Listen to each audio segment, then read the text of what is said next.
नमस्कार, बहुत स्वागत आपका अनाज टीवी पर। मैं हूं आपके साथ पारुल। खबरों की शुरुआत करेंगे बड़ी खबर के साथ और बड़ी खबर लखनऊ से आपको बता देते हैं, जहां सीएम योगी का दिल्ली दौरा है। आज केंद्रीय आला कमान से सीएम योगी मुलाकात करेंगे। यूपी को लेकर दिल्ली में बैठक हो सकती है। तो बता दें, यूपी को लेकर दिल्ली में बैठक हो सकती है। प्रदेश अध्यक्ष भूपेंद्र चौधरी भी दिल्ली में मौजूद हैं। तो केंद्रीय आला कमान के साथ आज दिल्ली में मुख्यमंत्री योगी आदित्यनाथ की मुलाकात है।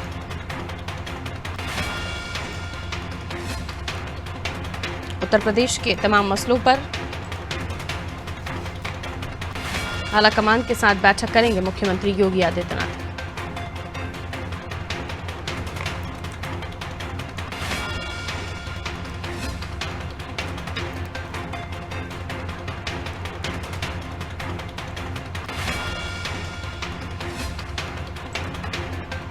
सीएम योगी का दिल्ली दौरा है आज, जहां उत्तर प्रदेश के तमाम मसलों को लेकर आला कमान से चर्चा कर सकते हैं सीएम योगी। खबरें ये भी हैं कि दिल्ली दौरे से पहले यूपी बीजेपी में बदलाव की आहट ही है। इसके पीछे कई वजहें भी बताई जा रही हैं।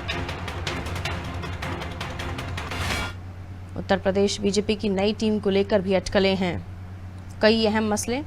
और उत्तर प्रदेश में कल ही मुख्यमंत्री योगी आदित्यनाथ ने कोरोना को लेकर भी बैठक की, तो कई अहम मसले होंगे जिनको लेकर मुख्यमंत्री योगी आदित्यनाथ दिल्ली में आलाकमान के साथ बैठक करेंगे।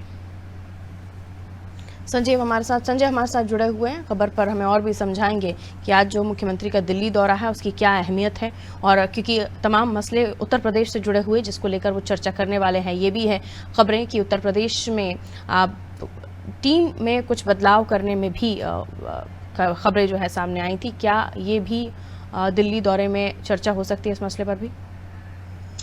जी बिल्कुल पारुल जी, आज सीएम योगी का दिल्ली दौरा है, जहां पे हाई कमान लेवल की उनकी मीटिंग से वहां पे जेपी नड्डा मौजूद रहेंगे, अमित शाह जी मौजूद रहेंगे। तो कई ऐसे अहम मुद्दे हैं जिन पर आज चर्चा होगी। संगठन को लेकर भी चर्चा हो सकता है। सबसे बड़ी बात जो अभी जो नया वेरिएंट आया है, वेरिएंट 7 कोरोना को लेकर, उस पर भी सरकार अपनी योगी आदित्यनाथ वहां पे अपने विचारों को रखेंगे। और उत्तर प्रदेश जैसे कि जनसंख्या के मामले में भारत का सबसे बड़ा स्टेट है, तो इस लिहाज से भी इस पे भी चर्चाएं होने की संभावना जताई जा रही है। और सबसे बड़ा कारण है कि आगामी चुनाव को लेकर, जैसे कि लोकसभा चुनाव और नगर निगम का जो चुनाव है, उस पर भी मंथन पार्टी करेगी। हाईकमान इसके बारे में विस्तृत चर्चा करेगी। और जो नई टीम बनाने की बात कही जा रही है, उस पर भी लगातार अभी असमंजस की स्थिति देखी जा रही है। लेकिन भारतीय जनता पार्टी लगातार ये प्रयास कर रही है कि कैसे यहाँ पे एक ऐसी टीम तैयार करना कि जो आगामी चुनाव में सफलतापूर्वक कार्य करे। और ये जो नगर निगम का चुनाव है, उसमें भी भारतीय जनता पार्टी लगातार 2 चुनाव में अच्छी जीत हासिल करती रही, तो उसको भी लेकर वहां पे मंथन जारी होगा। और वहां पे भूपेंद्र चौधरी उत्तर प्रदेश के प्रदेश अध्यक्ष है, वो पहले से ही मौजूद हैं। तो आज सीएम योगी लगभग दोपहर तक वहां पहुंचेंगे और उसके बाद हाई कमान लेवल की मीटिंग में शामिल होंगे। उसके बाद वहां पे कई अहम चीजों पर चर्चा करेंगे। बिल्कुल, खास तौर पर उत्तर प्रदेश में हम देख रहे हैं लगातार सतर्कता अभी से ही मुख्यमंत्री दिखा रहे हैं, और सख्ती भी उनकी तरफ से अधिकारियों को कि जो नया वेरिएंट है और चीन में जो हालात बिगड़ रहे हैं कोरोना को लेकर, उससे पहले ही हम संभल जाएं और किसी भी तरह की कोई त्रुटि की गुंजाइश इस बार बिल्कुल भी नहीं है। तो इसलिए हम देख रहे हैं कि पहले से काफ़ी सतर्क दिखाई दे रहे हैं। और कोरोना के नए वेरिएंट को लेकर जब वो जाकर चर्चा करेंगे, तो ये माना जा सकता है कि आलाकमान से चर्चा करने के बाद या दिल्ली में बैठकें करने के बाद सख्ती में या फिर नियमों में कोई परिवर्तन होगा? जी बिल्कुल, कल डीजीपी मुख्यालय से जिस प्रकार से गाइडलाइन जारी की गई पुलिस कर्मियों को लेकर, तो वहां से कहा गया कि आप आपके फेस पे मास्क होना जरूरी है, सोशल डिस्टेंसिंग का पालन करिए, भीड़ भाड़ वाली जगहों पे आप न जाइए। क्योंकि पुलिस एक ऐसे कोरोना काल में कैसे योद्धा का भूमिका निभाया था उन्होंने, कि क्योंकि उस समय जब कोई सड़कों पे नहीं निकलता तो पुलिस पूरी तरीके से मुस्तैद थी, सड़कों पे थी कि लोगों को किसी प्रकार की कोई समस्या ना हो, उनकी सुरक्षा का पूरा ध्यान रखा जा रहा था। तो ऐसी स्थिति में कल मुख्यालय पर जिस प्रकार से पुलिसों को गाइडलाइन जारी किए गए, इसको देखते हुए उत्तर प्रदेश सरकार लगातार सक्रिय है। जनता के बीच में ब्रजेश पाठक, उप मुख्यमंत्री ब्रजेश पाठक भी इस बात को लेकर कह चुके हैं कि जहां भीड़ भाड़ वाली जगह है वहां पे भीड़ भाड़ कम की जाए, सुरक्षा का पूरा ध्यान रखा जाए। जो एक और महत्वपूर्ण सवाल कि ये तो कोरोना को लेकर तो हम चर्चा कर ही रहे हैं, खबरें ये भी हैं कि सीएम ने आने वाले आयोजनों को लेकर भी ये कहा है कि सौहार्दपूर्ण हो, शांतिप्रिय तरीके से जो आने वाले त्योहार हैं, क्रिसमस है जिसमें नया साल भी है, उसको सौहार्दपूर्ण तरीके से मनाया जाए, यानी गाइडलाइंस जारी हो सकती हैं। जी बिल्कुल, गाइडलाइंस इसको लेकर जारी हुआ है कि जैसे अवैध शराब की बिक्री न की जाए और सौहार्दपूर्ण तरीके से, जैसे क्रिसमस के अवसर पर लखनऊ में कई ऐसे चर्च है जहां पर हजारों की तादाद में भीड़ इकट्ठा होती है, उसके रूट्स प्लान अलग से तय किए जाते हैं। तो इस प्रकार के जो आयोजन है उनको भी देखा, ध्यान में रखते हुए सरकार ने इसकी भी एक प्रकार की मीटिंग्स की थी और उसमें कहा था कि ध्यान रखा जाए कि कहीं इतनी भीड़ न जुट जाए या किसी भी प्रकार का संक्रमण न फैले, क्योंकि जिस प्रकार से चाइना और अमेरिका और यूरोप जैसे देशों में अभी कोरोना का जो नया वेरिएंट आया फैला हुआ है, तो सरकार इसको लेकर काफी सक्रिय है, क्योंकि उत्तर प्रदेश इतना बड़ा स्टेट है, इतनी बड़ी जनसंख्या वाला राज्य है। तो इस स्थिति में उत्तर प्रदेश में वो सारी चीजें करनी बहुत जरूरी हो जाती है, अहम भी होता है, क्योंकि अगर यहाँ ये चीजें फैलती हैं तो बहुत चोट पहुंचा सकती है उत्तर प्रदेश के लोगों को। बिल्कुल, मैं लौटूंगी आपके पास संजय, दोबारा आपके साथ अगली खबर पर जानकारी लेंगे और अगली खबर की तरफ हम रुख करेंगे। देखिए, मुख्यमंत्री योगी आदित्यनाथ अब दिल्ली दौरे पर होंगे, जहां वो बैठकें भी अटेंड करेंगे, आलाकमान के साथ उनकी चर्चा भी होगी। कोविड को लेकर भी हम चर्चा कर ही रहे थे, क्योंकि ये नया वेरिएंट जिसने और भी ज़्यादा परेशान कर दिया BF7। चलिए आगे बढ़ रहे हैं, अगली खबर की तरफ रुख कर रहे हैं। पूर्व प्रधानमंत्री अटल बिहारी वाजपेयी की जयंती और जयंती के उपलक्ष्य में स्वास्थ्य मेले का आयोजन हुआ है। सीएम योगी 2 दिवसीय मेले का उद्घाटन करने वाले हैं। डिप्टी सीएम, सांसद, महापौर भी मौजूद रहेंगे। तो पूर्व प्रधानमंत्री अटल बिहारी वाजपेयी जी की जयंती पर 2 दिवसीय स्वास्थ्य मेले का आयोजन। स्वास्थ्य मेले में विधायक भी मौजूद रहेंगे।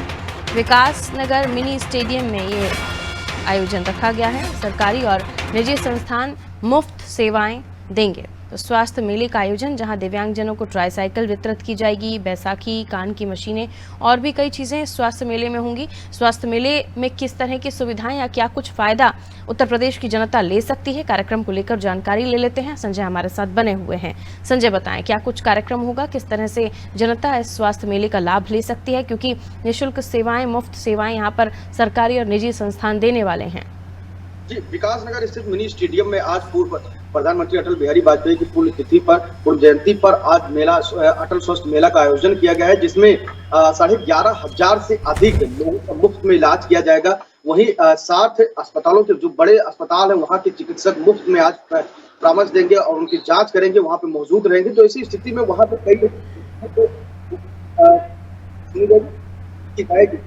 ऐसे जैसे दिव्यांगजन है उनको साइकिल, कान से पीड़ित लोग हैं उनको कान की मशीनें उपलब्ध कराई जाएगी। ऐसे कई चीजें हैं जहां पे स्वास्थ्य को देखते हुए लोगों को मेला चलेगा। आज सुबह 10 बजे से लेकर 5 बजे तक आज पूरा दिन में मेला रहेगा। उसके बाद कल 10 बजे से 5 बजे तक रहेगा। ये हर साल की बात इस वर्ष भी ये आयोजन किया गया है, जिसमें उप मुख्यमंत्री ब्रजेश पाठक, कौशल किशोर सांसद और संयुक्त भाटिया मानी जा रही है और संभावना जताई जा रही है। तो इसी स्थिति में ये बहुत जरूरी है, क्योंकि अटल बिहारी वाजपेयी भारतीय जनता पार्टी की रीढ़ के ऐसी नेता रहे जो रीढ़ की हड्डी मानी जाते थे। तो कहीं ना कहीं तो अटल चीजों को और भी लोगों को यहाँ पे बुलाने जा रही है कि जिस वाजपेयी की धारा को भी आगे बढ़ाना, भारतीय जनता पार्टी की धारा को आगे बढ़ाना, और वहां पे लोग उत्तर प्रदेश में पहुंचेंगे, उनको स्वास्थ्य के साथ साथ कई ऐसी चीजें देखने को मिलेंगी कि जिससे उनका एक प्रकार से मेले में वो पूरे साज सजावट का सामान रखा गया है। तो उत्तर प्रदेश के कई ऐसी जगह से लोग आएंगे जहां उनको अपना उपचार करा सकते हैं मुफ्त में। बिल्कुल, तो ये अच्छी खबर है, खासतौर पर तब जब हम कोविड को लेकर भी चर्चा कर रहे हैं। आप डायबिटिक हैं, आपको किसी भी तरह से कोई भी अगर परेशानी है तो आप अपने टेस्ट भी करा सकते हैं और तमाम सुविधाएं स्वास्थ्य मेले में दी जा रही हैं। मैं लौटूंगी संजय आपके पास, अगली खबर पर जानकारी लेंगे। देखिए, इस वक्त सबसे देश में, दुनिया में सबसे महत्वपूर्ण मुद्दा है कोरोना, जिसको लेकर लगातार सभी राज्यों में चर्चा हो रही है। लखनऊ की भी हम बात कर लेते हैं, जहाँ कोरोना को लेकर उत्तर प्रदेश में फिर अलर्ट जारी किया गया है। नए वेरिएंट BF7 को लेकर अलर्ट जारी किया गया है। चौधरी चरण सिंह एयरपोर्ट पर चौकसी बढ़ा दी गई है। थर्मल स्क्रीनिंग की व्यवस्था की गई है। प्रभावित देशों से आने वाले यात्रियों की स्क्रीनिंग की जा रही है। देखिए, लगातार इस मसले को लेकर हम चर्चा कर ही रहे हैं, लगातार डिबेट्स भी इस पर चल रही हैं और ये भी हम जानने की कोशिश कर रहे हैं कि सियासत से परे इस मसले पर राजनेताओं का भी क्या रुख है। बहरहाल, लेकिन कोरोना का जो नए वेरिएंट है इसको लेकर एयरपोर्ट्स पर भी चौकसी बढ़ा दी गई है। वहां पर भी अब फिर से दोबारा से थर्मल स्क्रीनिंग, यानी जब आप कोविड के दौरान एयरपोर्ट्स पर जाते होंगे तो आप देखते होंगे कि मास्क को लेकर अनिवार्यता और सोशल डिस्टेंसिंग को लेकर अनिवार्यता, तो कुछ नियम अब आप दोबारा से उनको देखेंगे। बहरहाल, लेकिन थर्मल स्क्रीनिंग जो है उसको किया जा रहा है। संजय हमारे साथ जुड़े हुए हैं, जानकारी दीजिए दर्शकों को संजय इस बारे में। वेरिएंट BF7 काफी खतरनाक वायरस, अमेरिका चीन इससे बुरी तरीके से, चीन की अगर बात है तो वहां लगातार लोगों का मानना है कि 5,000 से अधिक मौतें हो रही हैं, 10 लाख से ज्यादा लोग रोज संक्रमित हो रहे हैं। तो ऐसी स्थिति में उत्तर प्रदेश या भारत प्रधानमंत्री नरेंद्र मोदी ये नहीं चाहते हैं कि किसी भी प्रकार से कोई समस्या हो कोरोना को लेकर, क्योंकि भारत ने देखा है वो खंड की जब डेल्टा वेरिएंट आया था, किस तरीके से आम जनमानस प्रभावित हुई थी। तो उत्तर प्रदेश सरकार लगातार योगी आदित्यनाथ सक्रिय है, इसको लेकर स्वास्थ्य विभाग की हाई लेवल की मीटिंग्स की जा रही है कि उत्तर प्रदेश में किसी भी तरीके से ये वेरिएंट फैलने को ना पाए, क्योंकि ये बहुत ही घातक माना जा रहा है। तो इसी के सिलसिले में आज चौधरी चरण सिंह अबोसी एयरपोर्ट पे पूरी तरीके से सुरक्षा व्यवस्था तैनात की गई। वहां पे जो विदेश से नागरिक यहाँ उत्तर प्रदेश लखनऊ के इस अमोसी एयरपोर्ट पे उतरेंगे, उनका पूरी तरीके से जांच होगा, उनका टेम्परेचर मापा जाएगा, उसके बाद ही थर्मल स्कैनिंग की जाएगी, उसके बाद ही अगर देखा जाता है तो उनको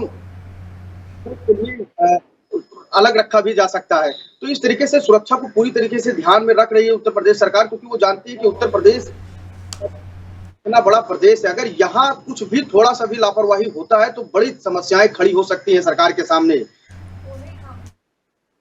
यानी बड़ी आबादी यानी प्रभावित हो सकती है। बहुत शुक्रिया संजय जानकारी के लिए। अगली खबर की तरफ हम रुख करेंगे।